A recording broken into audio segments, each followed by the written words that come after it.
évêque ya mboka, soi-disant évêque. Na mwasi wana aza ko réclamer otoza koyoka ezali que l'air mobile na ye akufi azali ko travailler na ye azalaki na mikande ya lupangu ya mobali wana epai na ye nanu. Maintenant po apese yango condition apese efo atambula na ye. Soraya Mpiana balobi azali belle fille ya Kamere. Dire mwana ya mwasi na ye. Mwana ya nani? Mwasi nini? Sina ye Amida Chature. Mais abotie nani? Na nani? Abotie na Jibe Mpiana.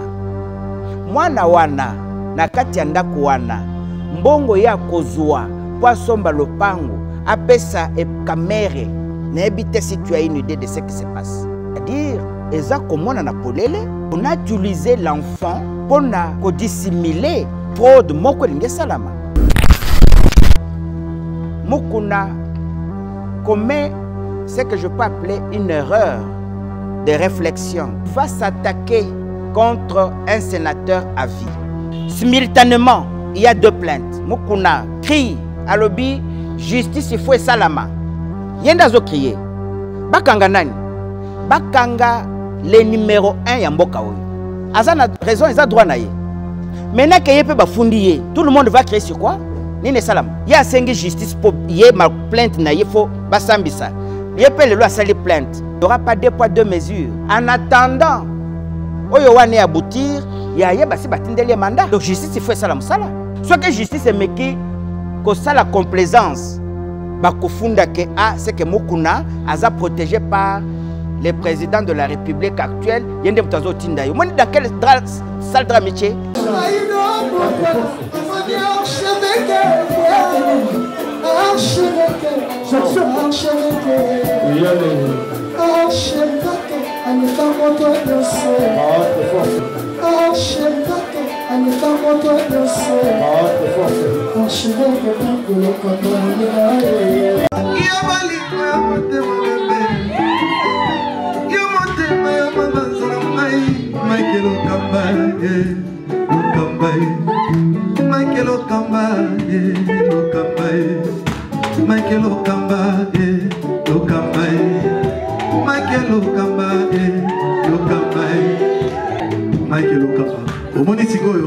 L'artiste, c'est l'improvisation.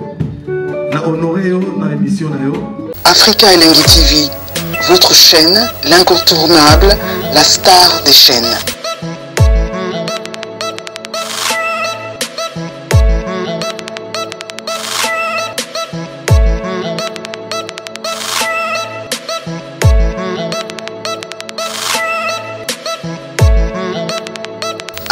Africa Elengi TV, la magie de l'info.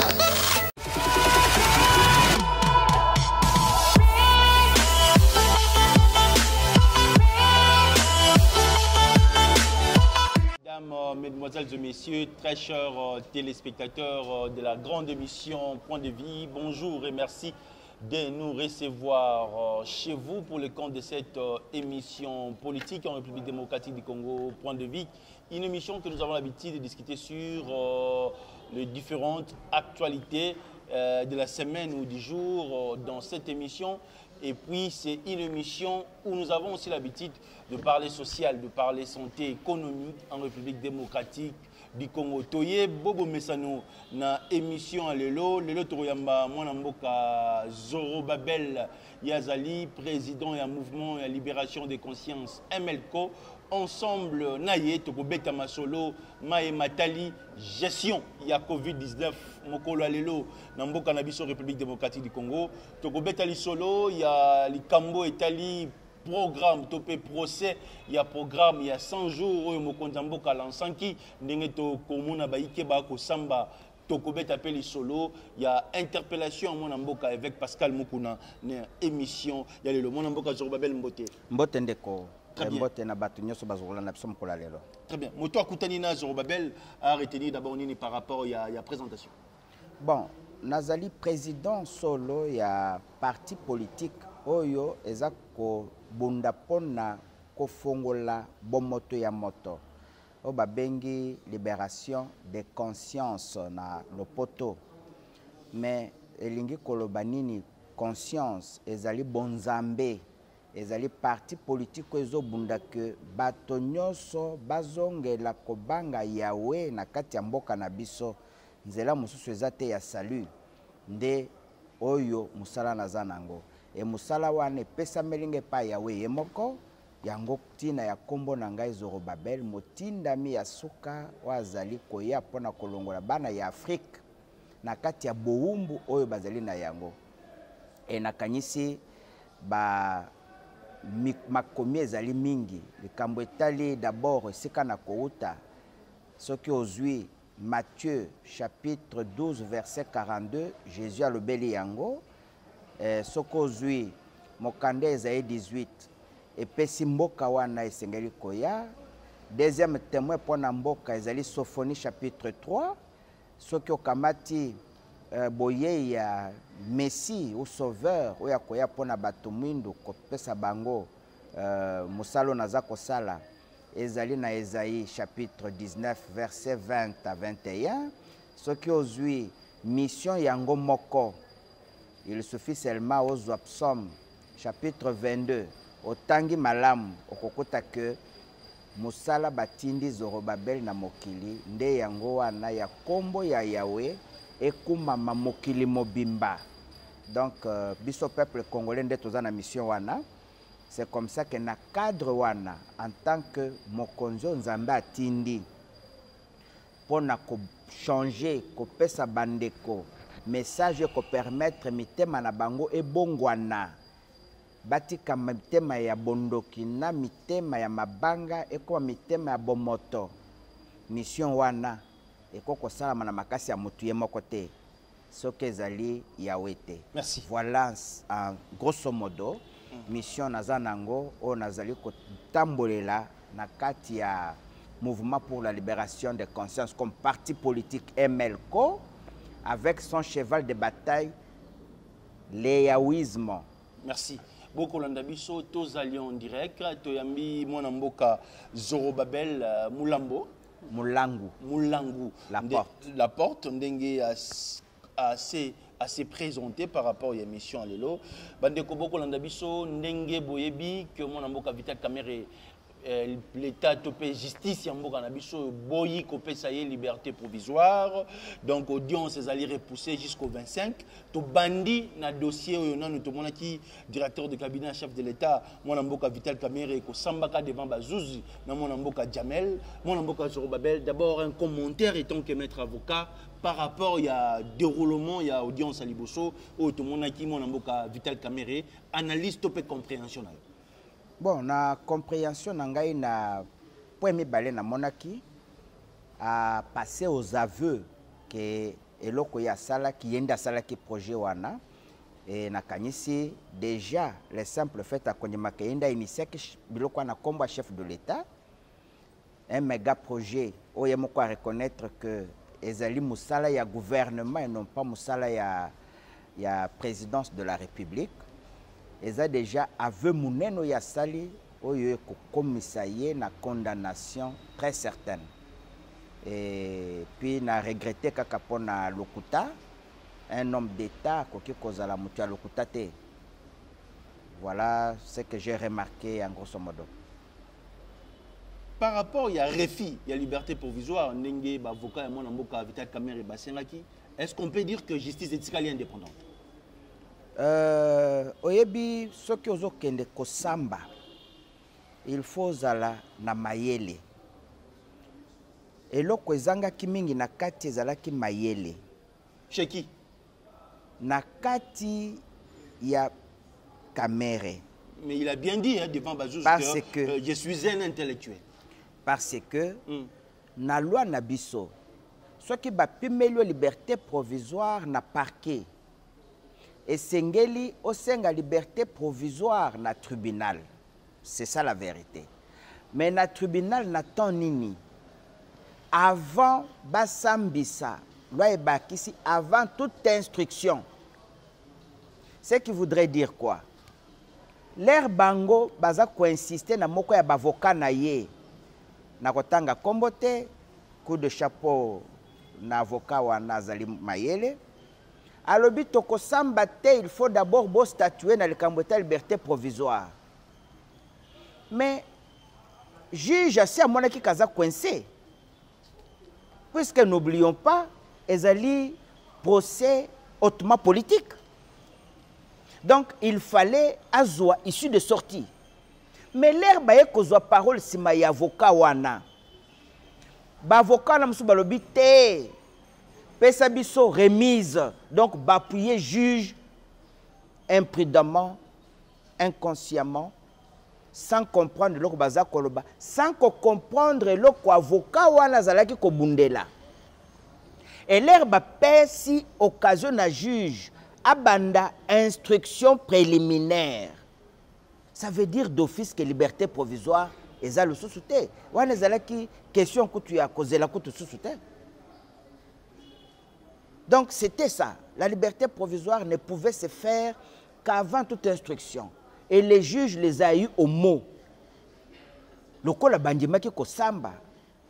Ba avocat mona ki bazala ki averti bazaki maele mingi. O mona ki bazo pexana kamere ko samba te.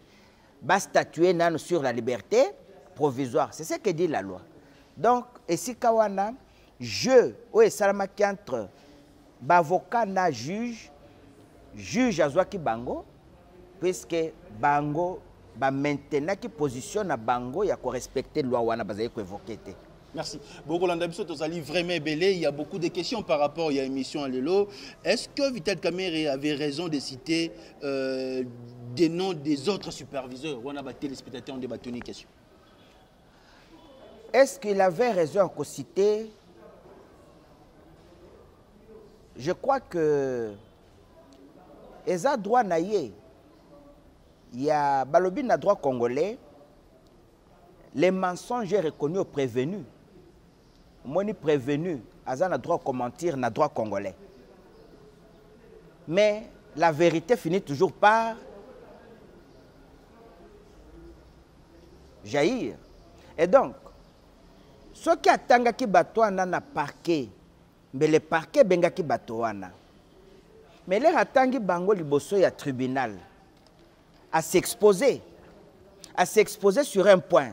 Batouana bakoya pour baya ko appuyer si jamais ba bengi bango comme témoin. Bakoya ko enfoncer. Je ne vois pas Nicolas Kazadi aya ko appuyer pour détruire non seulement chef de l'État, mais Moussala n'est comme ambassadeur itinéraire chef de l'État. Mais aujourd'hui, c'est une imprudence. C'est important que Batouana Baya maître Zorobabel par rapport il y a éclaircissement par rapport à la vérité parce que c'est un procès au peuple congolais à cause de la vérité.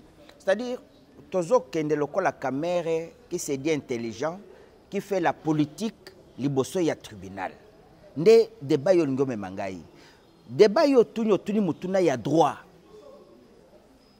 La question qui est ici est quel est l'impact ya kobenga Batouana Baya na kati ya tribunal. Yango ngine exlexir population eba. Ceux qui bafundi moto na parquet, basambi sakande na parquet nde babenga ka ba témoin nyoso na parquet de basama makambo nyoso. Ceux qui parquet silisi ko sambi sa yo clôturer dossier boucler yango. Etindi na tribunal. Tribunal azalo susu na makoki ya kozongela ba instruction oyo parquet asasalakité. Aza limité. C'est comme ça que infraction local à détournement des deniers publics. Limité na likambo etali projet il y a 100 jours. Tribunal a koki ko se saisir d'office na détournement à 15 millions de dollars américains. Bien que population n'y soit likambo ya mbongo ya 15 millions. C'est ce que je voudrais que le peuple a comprendre.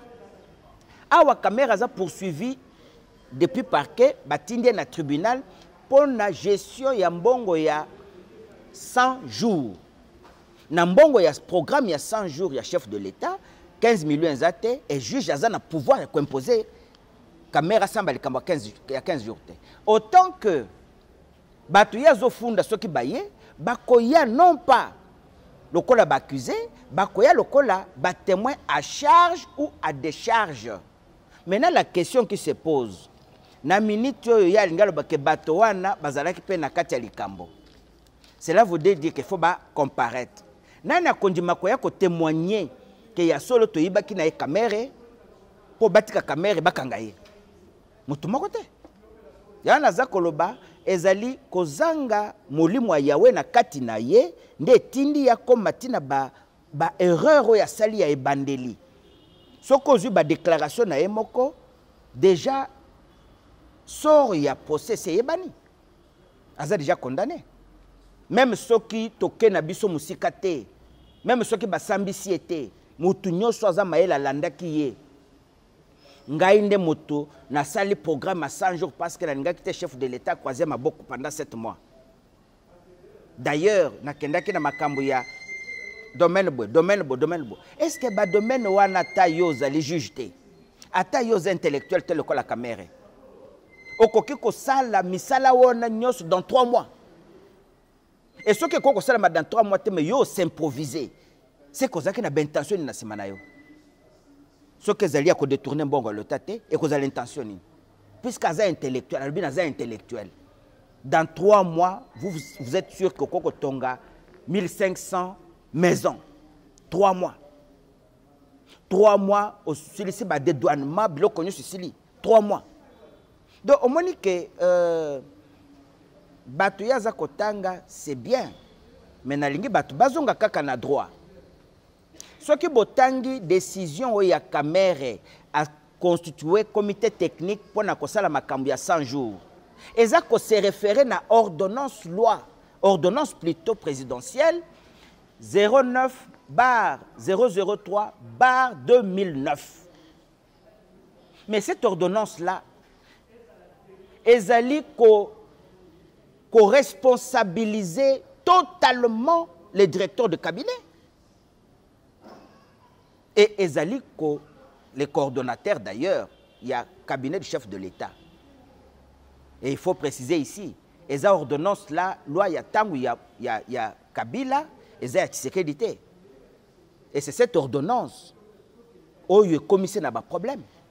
Dans cette ordonnance, soit muto sokotanga yango komona que Kabila, Tshisekedi plutôt, n'a rien à voir là-dedans. Et il ne pouvait pas prendre cette initiative. Il ne pouvait pas le faire. Il fallait baser là 7 mois. Est-ce qu'il fallait que le président de la République puisse croiser le bras, comme Vital Kamerhe dit, pour que Mboketi Kalandengona? En tout cas, je crois que la sagesse na ebele nango na président de la République, son Excellence Antoine Félix Tshilombo, il était calme. Il attendait. Mais les agitations des gens qui voulaient s'enrichir maintenant et tout de suite, Aboyaki, Kosimele, et Kamerhe a dit la vérité devant la presse. Ngaïnde na initiaki yango devant le juge, devant tout le monde. Ngaïnde na initiaki pona lingaki te afanda pendant 7 mois. Mais qui te dit que yé azalaki pressé? C'est ça le problème. Yé moko bakisi condamnation na yé. Alobi programme ezalakande programme ya gouvernement et non ya présidence. Il est intellectuel à Lubongo. Il est intellectuel à Baxi. Alors, tu as une situation moko inédite. Il est moko intellectuel. Mais il est intellectuel à Bossani que et loko ya sali tant que ça couvert na loi té. C'est que zanine.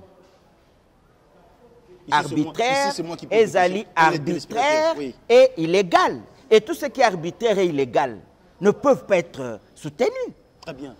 Mesdames et messieurs, vous nous suivez, nous sommes en direct. C'est votre émission Point de Vie. Premier invité, ce maître Zorobabel Moulambo. Ensemble avec lui, nous discutons sur des questions d'actualité. Premier dossier, émission, le Point de Vie. Les alliés, dossier, il y a programme, il y a 100 jours. Oyoapi, donc on a déjà processé Fungwamaki. Donc on a discuté par rapport à l'audience à Liboso. Ndenge to monaki mona mboka Vital Kamerhe kosamba devant Bazouz. Ndenge to monaki Jamel kosamba devant Bazouz. Ba question botinda ki ezali ebele, ba invité ba ko répondre biso par rapport à ba préoccupation na bino. La vérité doit profiter à la classe, la vérité doit profiter aux Congolais, non à la classe politique. Demandez à Maître Zorobabel, le nom de Soraya Mpiana est plusieurs fois cité dans cette affaire. Est-ce qu'il sera considéré comme étant un suspect? Mais Soraya Mpiana, balobi azali belle fille, ya Kamerhe. Ça veut dire quoi, belle fille à Kamere? C'est-à-dire, moi, ya mwasi na ye. Moi, ya nani? Mwasi nini? Mwasi na ye, ami d'achature. Je ne sais pas si ndo kombo na ye, ce qui n'a prononcé ma bé. Mais abotie nani? Nani? Abotie na Jiben Piana. Mwana wana, na kati ya ndako wana, mbongo ya kozua, poisomba lopango, apesa e Kamere. N'habite si tu as une idée de ce qui se passe. Ce qui mwana wana nda kopesa Kamere, akopesa comment banandeni tala Trump ya Kamere. Qui devait donner à qui? C'est-à-dire, eza comme on a polele, qu'on a utilisé l'enfant pour dissimuler fraude moko linge salama. Bikamoko ya muyibi. Le pangu ya 50 sur 100 na kati ya ngalie mesika wana bazako tanga. Vous savez combien ça coûte? Ye mondele wana okende koyeba mwana ya Jiben Piana ndenge nini. Azaki makangu ya mama na ye? Éviter des gros mots parce que... Non, je veux dire, naza koloba. Donc, c'est impossible eba mwana wana. Aza impossible eba ye. À moins que maman nazaki na relation na mondele wana. Mais l'air mundele eza lupangu na ye apesi na mwana et comme pas Kamere. Na kanisi nous devons nous poser tous la question. Ezala ki pona tina nini? Et na droit na biso. Ba cadeau nyonso o ezali koya na moment oyo osengeli ko bénéficier d'intérêt to na likambo songolo, to na profit songolo. Ba bengi yango. N'est-ce pas? Kezali mabe na droit na biso. Okoko zwa cadeau te na exercice ya ba fonction na yo pour celle la moto musala il faut ozwa lopango ozwa mwasi ozwa mwana ozwa te soko sali yango okwei na article 145. Merci maître. Posez la maître la question, comment il peut aujourd'hui définir un état de droit par rapport à ce que nous sommes en train de voir aujourd'hui? Bon, en tout cas, ce n'est pas ça l'état des droits. Ce n'est pas parce que Bakangi Kamere que nous sommes dans un état de droit. Non. L'état des droits est un état oyo mibeko yango moko. Ezali nanu ko protéger batonyos sur le même pied d'égalité. C'est ça un état de droit. Excusez. Mibeko na biso. État de droit eza mboka oyo mibeko ezali ko se contredire te. Hein? Ezali taillé sur mesure te. Eza ko protéger président de la République, ezo protéger journaliste te. Non. L'état de droit ezali état oyo batonyos d'abord baza soumis na droit, na loi, et batonyos bazali pe égal devant la loi. Or dans les cas d'espèce, je relève deux cas. Avant tenue ya ba élection oyo, nous avons dit avant tokene na ba élection, la révision constitutionnelle, plus particulièrement sur l'aspect de l'article 166, et Sengelez à la réviser parce que toko kosala ba chef de l'État na biso ba koma ba roi te to banzambe na kati ya mboka te. Mais même article 166, yango batie yango na loi numéro 20, il y a 2018 ou 19, où ils ont porté statut, il y a ancien chef de l'État. Ils ont kolobanine. Ancien chef de l'État avant basambi seto ba fundaye, ko funda to ko sambi samanaye, et sengeli parlement et se réunir en congrès. Et ce que se réunir en congrès, bangonde bako décider oui ou non. Bako ko sambi bako ko fundaye, oui ou non bako ko sambi saye. Bon, yebisanga soki déjà un ancien président de la République, par exemple, azali na statut wana. Et que ye abomaki yo, ndeko na yo, ye aibaki biloko mboka, ye asalaki boye, et qu'il a la majorité au sein du Parlement. C'est un exemple. Oko touché ndengeni. Et sa situation est salamate. Je vous dis que na Pérou, si le président péruvien a mis Betaki Massas, c'est parce que Aïbaki, Afrodaki, Asalaki ba détournement. Mais leur banquette est sili, basenga ki autorisation te, balanda ki ye batindeli mandat. C'est au vu du mandat, amoni ke bakokanganga, kaboya ki kokende kosamba, mbeti masasi. C'est un événement qui s'est passé dans la période de Tozalio. Donc, pays où ils allaient protéger déjà Batomabé contre même leur propre peuple. Et quoi qu'ils allaient l'état de droit. Donc, état de droit, ils allaient mboka solo ou mibé. Ils allaient pas bakangi Kamere était comme état de droit. Kamere, ce n'est qu'un individu. C'est comme autant de mains, bakopi au kangayo. C'est comme autant de mains, bakopi au kanga bamoussous. Orly Lungaza na kati soki na nazo kaza na résidence surveillée.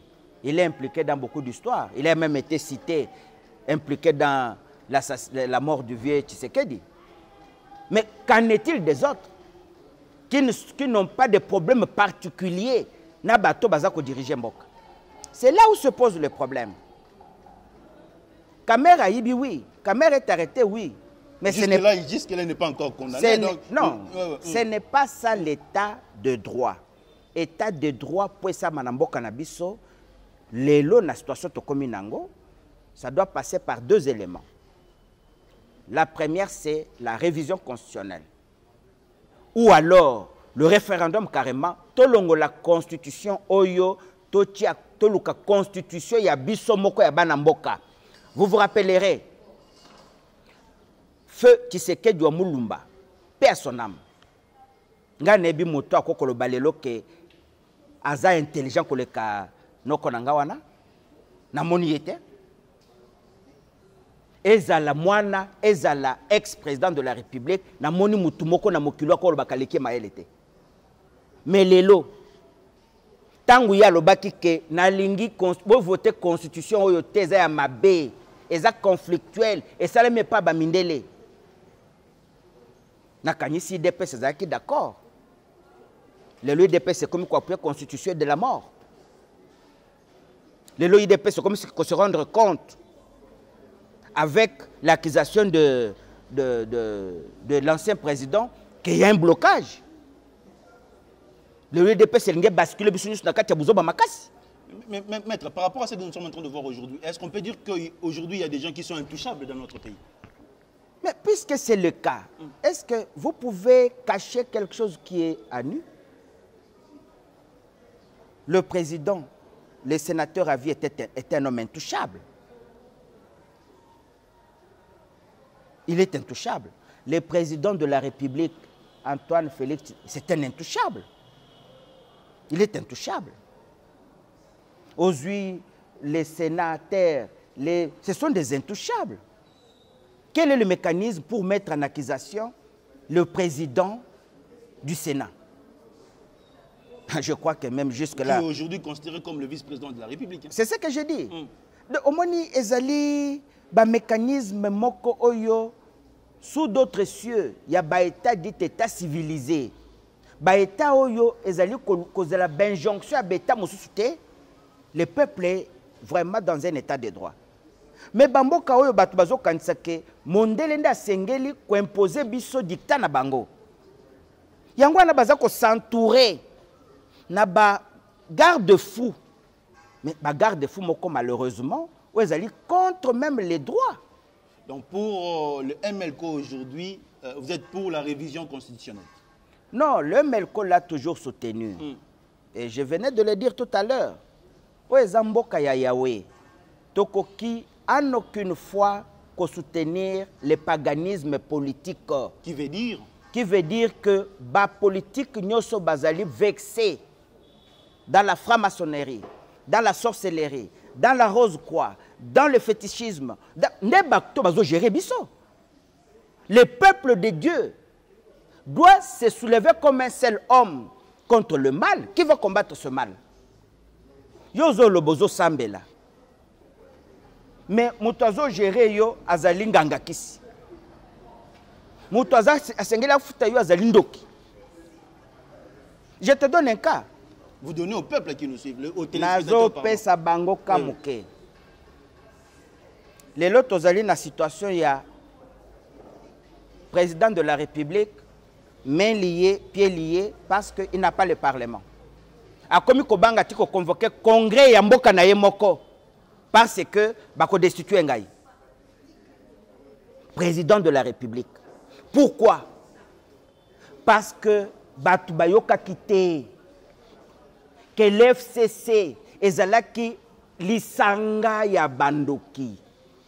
Les gens qui n'avaient que pour intérêt protéger leur argent, protéger... Tous ces gens aujourd'hui qui travaillent au sein de l'FCC sont mauvais. N'habitez qui est bon dans l'FCC, que toi tu peux trouver un homme qui se dit, qui prie, qui craint Yahweh, ou il y a un FCC, un normal nani. Kabila, chef de l'État, oui. Kabila, je crois qu'à Otokoksa 40 ans, il n'y a pas longtemps.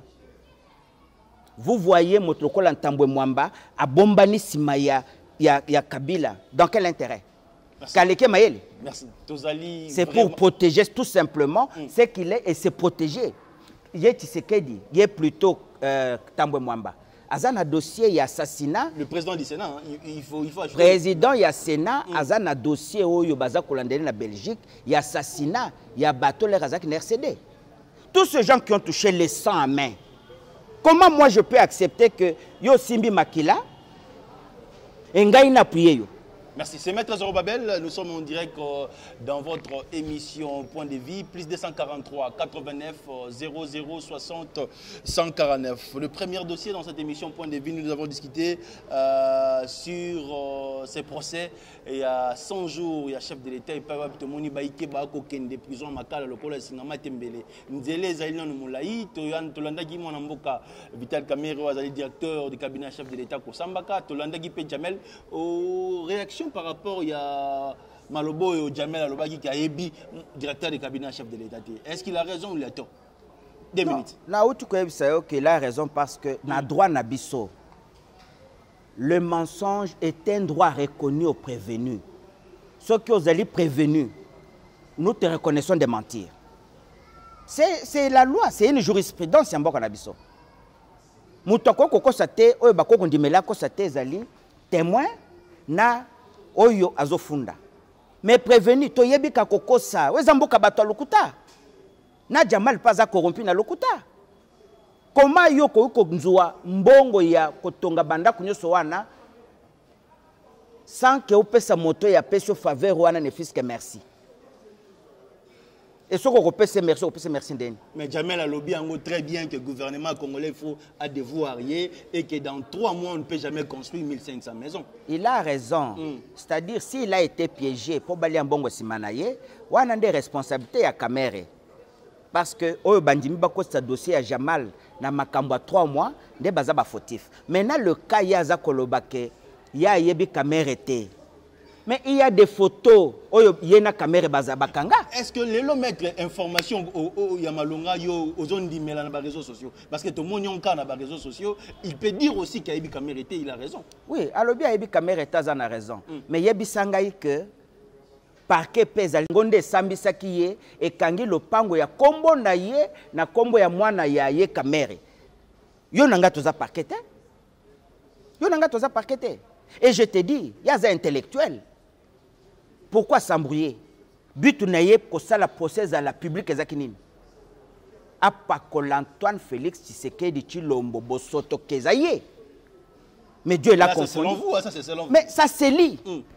Ça se lit. Et même avant un salama basalango public, c'est ce que tous ces gens ont dû publier et sur les réseaux sociaux et dans leurs officines. Kezaye mokote tokotala d'ailleurs ezali Tshisekedi c'est qu'il nous a fait mais l'air a bandi koloba. Dieu l'a confondu. Dieu l'a confondu. Maintenant la suite. Tshisekedi l'avait dans cette histoire. Moutou Sengela qui dès le premier jour après sa preuve que Tshisekedi est impliqué, c'est lui. Mais l'air a escamoté. A commis kotanga conseiller spécial à le conseil spécial que tu cites est au sein du cabinet du président chef de l'État.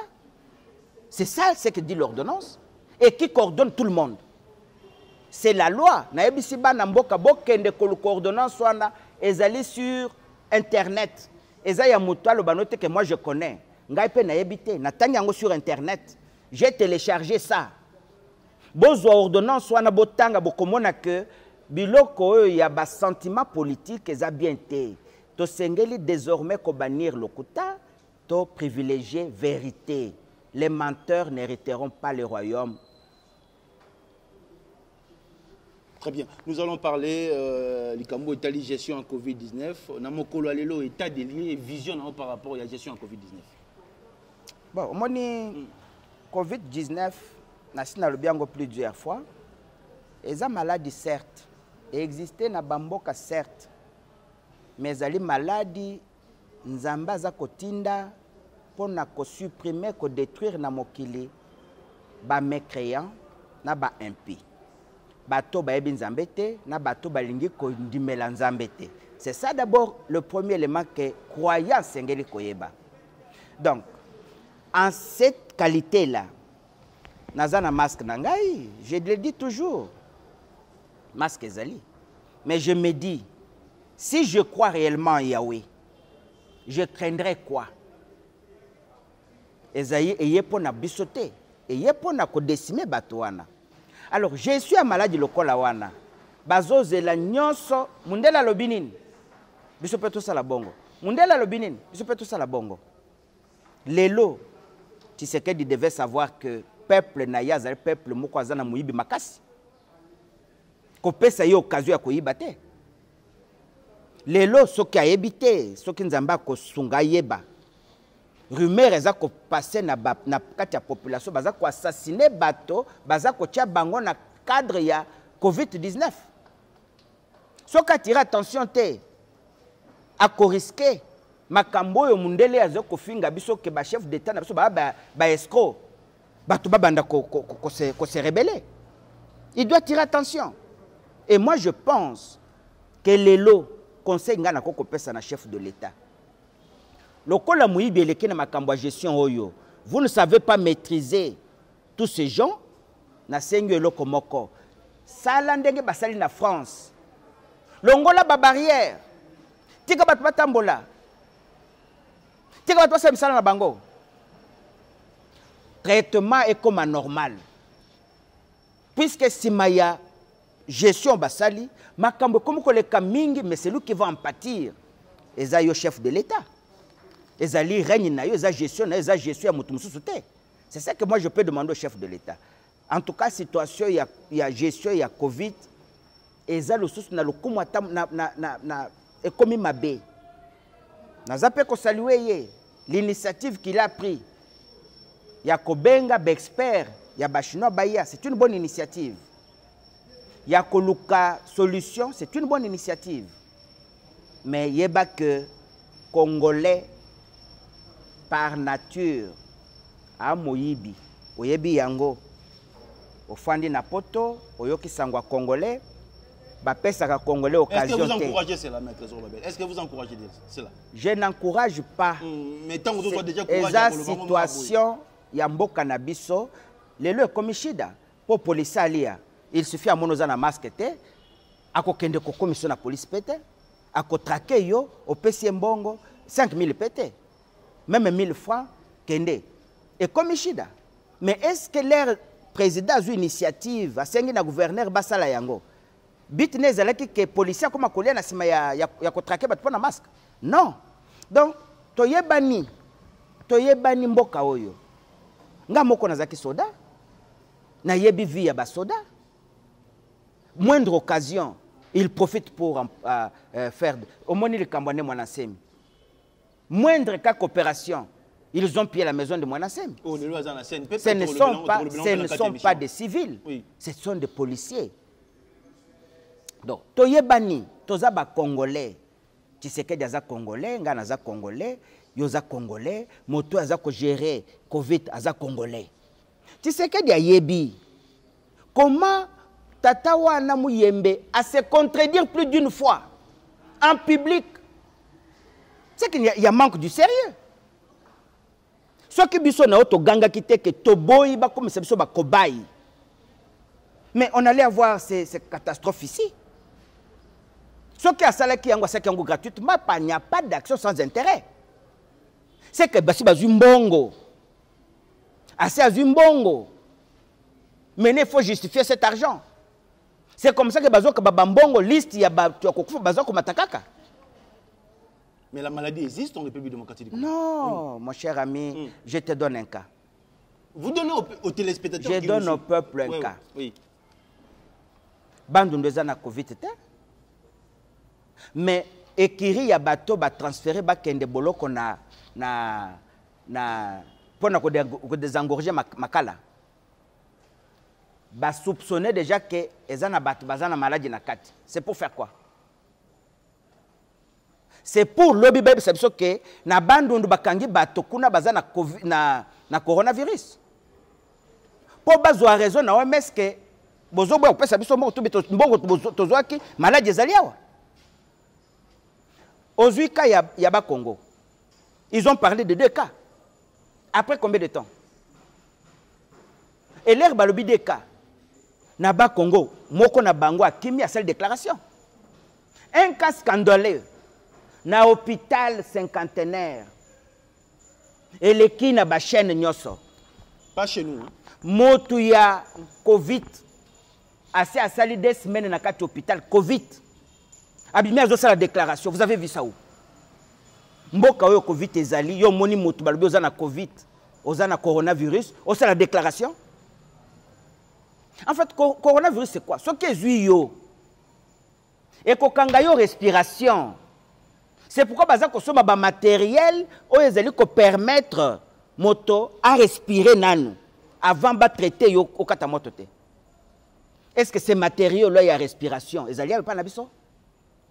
Yebisanga ata bakangi banki bautaki Dubai bazana mwamba baladi bazawa na ndeko ba uti Dubai bana Covid-19 te bango le basali déclaration baleli comment vous allez nous indexer omoni tellement na yebi que tozali ndenge wana bato muke lokola biso bazali na lokoso mbongo te lokoso ya pouvoir te toza muke Tshisekedi sokaza na kan na biso il doit être prudent. Il faut yeba. Il vient dans l'école de la démocratie. Hein? Ça veut dire que la déontologie, topé ligne éditoriale au papa qui le peuple d'abord a bien. Bon, je crois que Soka Ebiango et Sengela Kelo Kwaliboso a basculé sur un référendum pour chasser cette constitution de la mort. Merci. Peggy Bokele, il fait combien de minutes? Hein? Très bien, il nous reste 5 minutes pour clore cette émission. L'évêque Pascal Moukouna est interpellé à la justice congolaise. Mimi Chiboula ici a porté plainte contre l'évêque Pascal Moukouna. Samba Azo qui est déjà pour se présenter les lots. 5 minutes, maître Zorbabel, pour clore avec vous.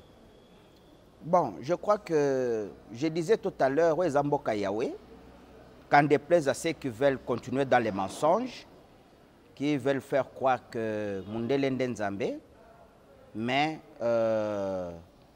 Pascal Moukouna devait, comme Kamere, avoir honte.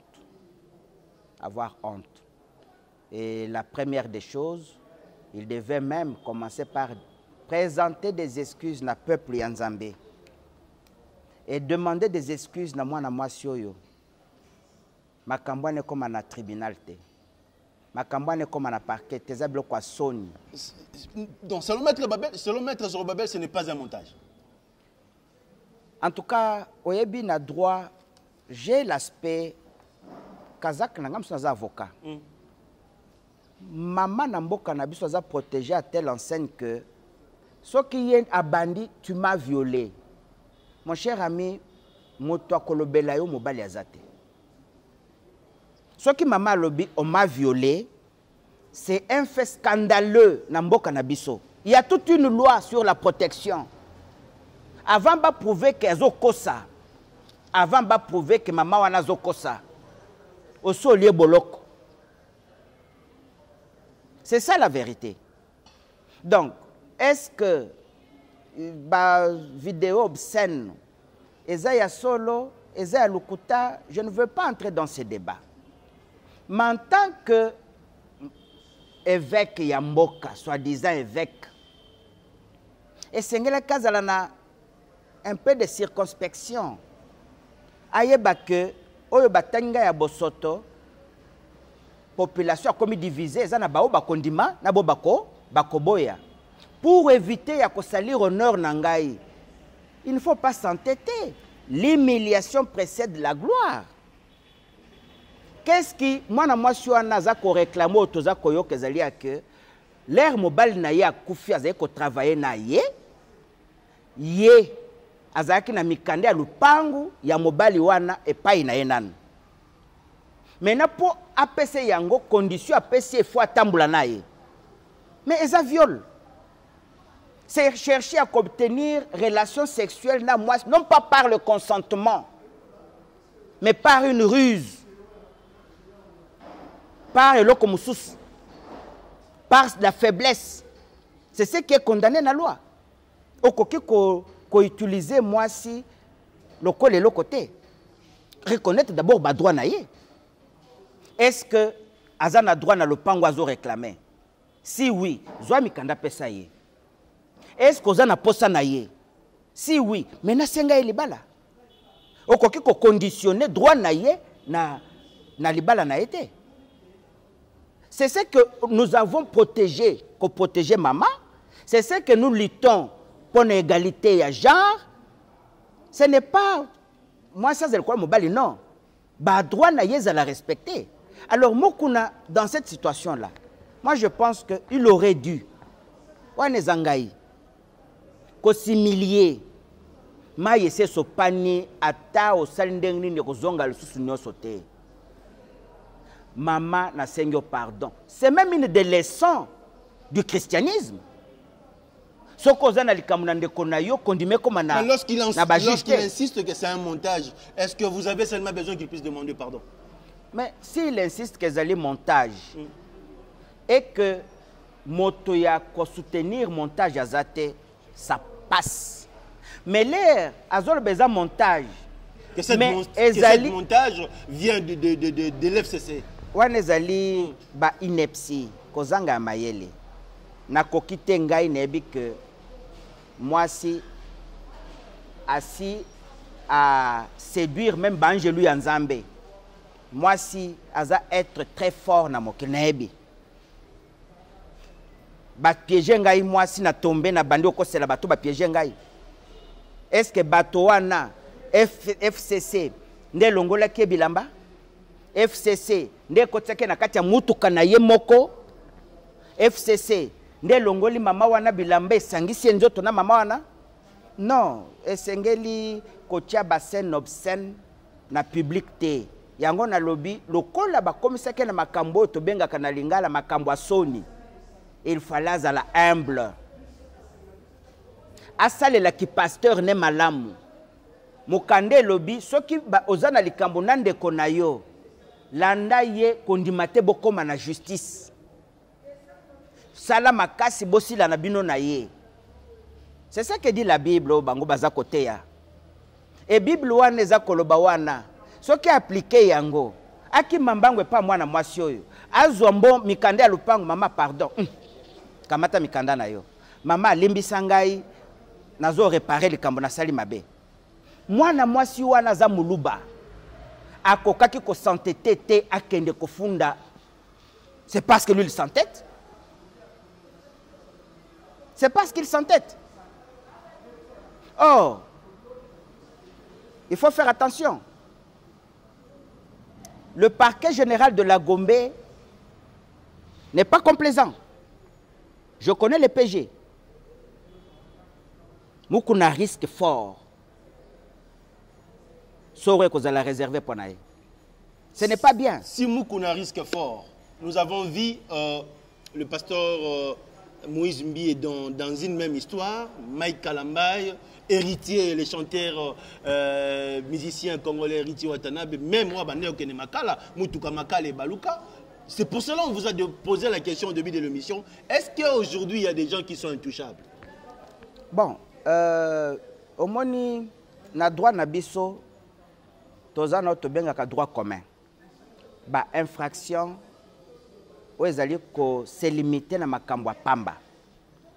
Makambo na yozo sala soki zali na implication na sécurité d'état te, na problème ya mboka te, ne se pose pas de problème. Omoni, mais lelo mukuna commet ce que je peux appeler une erreur de réflexion, de stratégie. il va s'attaquer en justice contre un sénateur à vie. Sénateur à vie, il y a des patrons, il y a FCC. FCC, n'est motoaché ministre à justice. Simultanément, il y a 2 plaintes. Mutombo crie, Mukuna crie, alobi, justice, il faut et salama. Yenda zo crier. Bakanga nani? Bakanga le numéro 1 ya mboka oyo.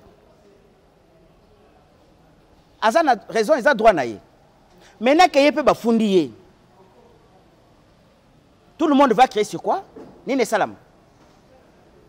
Il y a 5 justice pour y ma plainte na ye faut basambisa. Yepe le loi sali plainte. Il n'y aura pas 2 poids 2 mesures. En attendant, oyo wane aboutir, il y a basi batindeli mandat. Donc justice il faut ça la musala. Soit que justice est meki que ça la complaisance. Bakufunda ke c'est que Mukuna a protégé par le président de la République actuelle. Yende mutazo tindayo. Moi dans quelle salle d'amitié? Puisque arriver à porter des faits qui ne sont pas de la compétence d'un particulier. Mutafundaka makambe ba crime contre l'humanité, crime de guerre, ba fait mususa makasi mukonaza kufunda.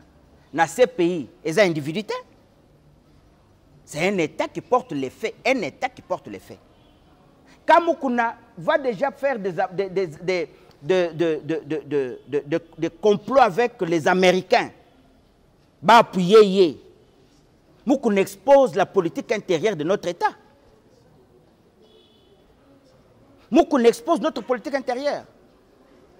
Et devant cette situation, quelle serait l'attitude du président de la République? Où il y a le patron, il y a politique intérieure. C'est lui qui doit protéger la paix, non? C'est de les lâcher. Parce que ce kamiko tchata munokomuke, bakufunde ke inda tindi mukuna sala biloko.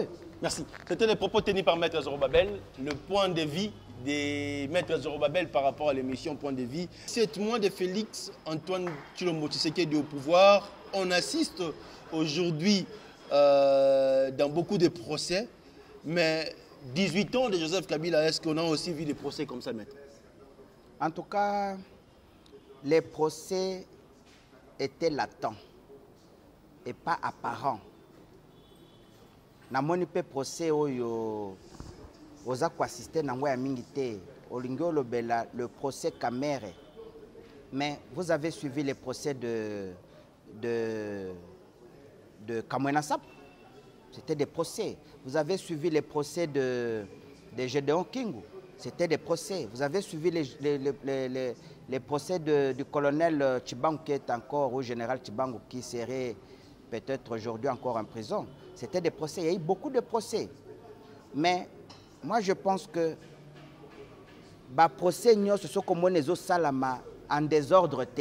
C'est parce qu'on doit d'abord s'entourer et des faits avérés et du droit et les droits réels. Voilà pourquoi, par moment, parce qu'on n'est pas encore arrivé à cette situation. Dans les cas d'espèce, je vous donne un cas. Nous avons en République démocratique du Congo 2 lois. La première loi dit que la loi portant statut des anciens chefs de l'État, un ancien président de la République élu dans notre pays, a cause à la poursuivité. Et ce qui va poursuivre, il faut autorisation, il y a congrès. Ça, c'est de 1. Nous avons une autre loi. La loi portant ce que nous appelons Code judiciaire, organisation et compétence, fonctionnement, organisation et compétence des cours et tribunaux de l'ordre judiciaire. Article 95. Et que s'il y a des crimes contre l'humanité et des crimes de guerre, Moutoumoko bénéficier de la qualité officielle. Il faut fonder moto directement et par voie de citation directe devant la cour d'appel. Et la loi Oyo Joseph Kabila a autorisé en 2012. Ça veut dire quoi? Ça veut dire que, quelle que soit la loi, numéro 20, il y a 2018, ou en 2019, il y a 2018, Joseph Kabila est poursuivable directement devant la cour d'appel et par voie de citation directe. Ce n'est pas au parquet. Maintenant, la grande question. L'air motoyebi balwa oyote. Peuple mingi bayebi makambo na oti kolobate. Allez vérifier. Allez demander na bandeko na bino balakisa bino biloko mibale na lobby. Biloko mibale na lobby. Elingi kolobake lelo. Soki parquet etindi mandat pona kokanga Kabila te, bakolinga batombokisa oke omoni injustice. Bima na nzela ndenge mukonda za kobenga batu na soulèvement na soulèvement populaire il faut bobima. Non, il y a besoin de combat éveil patriotique. Na combat na yé la peuple. Non, ils allaient acharnement personnel entre Yen et Joseph. Mais lorsqu'il cite des gens, il dit que non, il y a procès à Mouzé Laurent Désiré Kabila, il faut se soulever le peuple congolais, est-ce qu'il est dans le mal? Mais le problème, c'est l'impact de ce qu'il est en train de dire sur la vie communautaire du peuple congolais. L'ère Joseph Azan a pouvoir, n'etata na ye. Aza lokola lelo alingi aloba ke fait tu sais que dia kufi pamba te zalaki liwa ya pamba te makambo yo kisi bapesa kiye yango nde bomi ye Tshisekedi fois samba likambo wana. Qu'est-ce que vous voulez créer na mutu ya Tshisekedi comme président de la République? Ako perdre contrôle? Ako perdre contrôle? Vous voulez m'accuser d'assassin? Ça veut dire que au créer incident monene. Joseph Kabila wanande tata na ye. Ye azoluba na TV na landi ye. Tozo somba biso nyoso ba casquette, ba tricot, tokoma Kabila dégage. Maza kobosa na implication ya likambo ya linga créer na kati ya mboka. Le Parlement entre les mains de Kabila, FCC. N'est-ce pas? Président de la République dans une situation de faiblesse. L'air président de la République a coupé sa ordre. Va réprimer manifestation wana. Vous croyez qu'il n'y aura pas de dérapage? Puisque vous allez obliger à réprimer manifestation à Roulinga-Roussal. Vous croyez que violer la loi et protéger Joseph Kabila tant que cette loi existe. Donc, Mukuna aza kolinga komene combat irréfléchi. Azo mona likambo azo sala vis-à-vis na population te. C'est l'impact négatif ya misala mukuna za ko sala lelo. Lorsqu'il dit que 18 ans Joseph Kabila mais je suis un pendant 18 ans, il faut samba likolo à 18 ans donc mukuna pas jouer ba makambo zo lobate. Naza ko peso exemple Billy okozala na jabana na ngai. Na monde entier situation net ya Kabila est rare. Bible mukuna simbi na maboko elobi batuni moto azaki aveugle. Moto wana aza demo azabwe na boye alobi mabena ye nyonso bokoki kotanga wa na yebite na yebika keloko bo moko nazalaki aveugle lelo nazo mona yenda bikisinga. 32 ans de pouvoir et à opposition politique. Où ils ont incarné le peuple congolais Mobimba. Pouvoir ils ont quitté. Mobutu a préféré quitter Mbetu ya maladie. Ami Benga, président de la République. Kabila yalinga sakana na ye. Asali ke mobeko balobaki moluba koko zo pouvoir na mboka yote. Kabila pese pouvoir et pas baluba. Ce n'est pas la CENI, c'est Kabila. Non. Kabila. Si Kabila avait dit non, autant n'a qu'à pouvoir, qu'est-ce que la CENI pouvait faire? Il faut reconnaître par moment, Bolam Moutoua Sali, on ne cède pas les pouvoirs. En Afrique, pouvoir po babo po donc on va mettre sur babel et l'autre on andira ba bitakwira non nazoko tanzela bitakwira te. Moi je suis le président national de la voix des centristes congolais, de surcroît président il y a un mouvement pour la libération des consciences qui est un parti politico-spirituel. Tobanga nde yawe tobanga batote.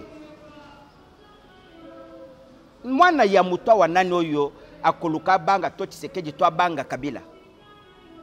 Ce sont nos frères, nos compatriotes. Ils ont eu le pouvoir, ils ont eu la chance d'être à la place où ils ont été, où ils sont maintenant. C'est une bonne chose. Mais l'acte posé par Kabila, il y a kolongola pouvoir kopesa, non pas na bande kone ba Swahili, mais na baluba. Oyo depuis indépendance. Au continent de la tribalisme. Na côté tribalisme, il y a mukuna pona la kisayo geste combien. Pourquoi aujourd'hui ce sont les Luba qui combattent les Luba? On a vu mukuna à la télévision face à Jamaïka Sambaki et Luba, les loyopo yé Nandela Muluba. C'est comme si vous tous là, moi mes contacts mes amouki. Tenga na za Muluba d'abord, je suis Kanyoka. Mais je veux tout simplement dire ceci. Oui. Ce comportement là, il y a orgueil, mukuna enango. Soki a tche dose malamu na kati ya ver na été.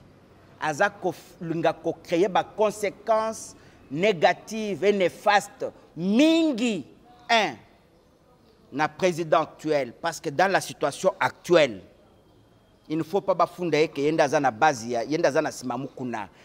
Toza na dage na mboka na mse lobi mwana ya soso vimba kana nzungu te. So mweni mwana soso vimbi na nzungu mama na za na se. Ngamu na lobi yango te na bota maki na kutia dage wana. Il ne faut pas qu'on pense à ça. Jusque là Kabila ne parle pas. 2. Aza kolinga kobebi c'est la biso population. Tshisekedi savait que élection tozo kende eza frauduleux yebaki yango. Tshisekedi savait que élection tozo kende parlement cause la nomination, il savait. S'il avait accepté, eza lokumu na biso so bakasaya. Au moins tozu présidence. Même ce qu'ils allaient à demi-mesure, d'abord eza présidence. Mais la sagesse dit laissons le temps au temps. Nzambeni na yebi mikolotikali na vie ya Kabila. Pour olinga ko précipiter yango. Et l'air yolingo précipiter liwa Kabila. Sais-tu combien de morts bako fasima Kabila? Soko landi bato bazusa ba déclaration sur les réseaux sociaux na landi lobiao. Basinyo sowana. Bazaka balubate? O bazana kati ya seka ba boya seka. Bazaba congolais? Ndelo tozoloba. Par moment, nous devons prendre la mesure de la sagesse. C'est vrai. Nakoki ko sala likamboyo. Kasi. Pour na likambo songolo, je me réserve. On n'est pas obligé de faire tout ce qui nous passe par la tête. Mukuna accusé Joseph Kabila sans avoir obtenu préalablement autorisation à Sénat, il y a Congrès, sans avoir aboli la loi sur les anciens présidents de la République. La conclusion est que Bakokanga Kabila te Bakosambi CPT. Maintenant, population, oya yebi ba mibe côté, a ko interpréter mabe, a ko kanisa ke muto azali injuste, aza complice, aza président de la République, ndazo pesa ba ordre que Basimba, ancien président de la République te. En ce moment-là, vous mettez Tshisekedi dans quelle situation? C'est ça que je dis. Donc vous conseillez aujourd'hui à Mukuna de reculer un peu? Non, je demande à Mukuna de prendre la mesure de la sagesse. Balobake pa ba Mukuna nyoka kuchilowa kabatu ba mwasa mabwato. Cela veut dire quoi? Soki nyoka zali na pembeni ya kalebas babambake mabanga te. Bazwa kanjetende balongola ke malembe. Soki aza muluba te, soki aza muluba wapi nebite. Il faut yeba kazolinga ko créer le communé na wakati mboka. Merci. C'était Maître Zorobabel Moulamone Toyamba qui est une émission. Je pense que Toyo qui Maître Zorobabel, aux ana posa ko contredire malobo Maître Zorobabel à lobby au bengi biso na plus de 243 89 00 60 149. Restez scotché si monté. par rapport à cette grande émission. Je dis un grand merci à mon frère Popol qui nous suit aujourd'hui en direct à travers l'émission Point de Vue. Ciao.